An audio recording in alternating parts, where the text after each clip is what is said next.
આ 23 તારીખે world book day ગયો અને હું વારંવાર કહું છું કે બચ્ચાઓ નાના છે કે મોટા, આપણે તેને રીડિંગ પ્રેક્ટિસ ખૂબ કરાવવી જોઈએ.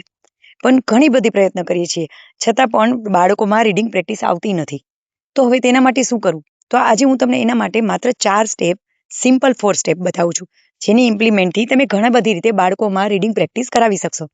નંબર 1, સૌથી પહેલા તો બુક પરચેસ કેવી કરવી? તો બુક પરચેસ તમારું બાળક જે પણ ઉંમરનું હોય તેના ઇન્ટરેસ્ટ પ્રમાણે કરો. જેમ કે નાનું છે એને બર્ડ્સમાં ઇન્ટરેસ્ટ છે, એને એનિમલ્સમાં ઇન્ટરેસ્ટ છે, મોટું છે તો સ્ટોરી બુકમાં ઇન્ટરેસ્ટ છે, તો બુક પરચેસ પણ તેવી જ કરો.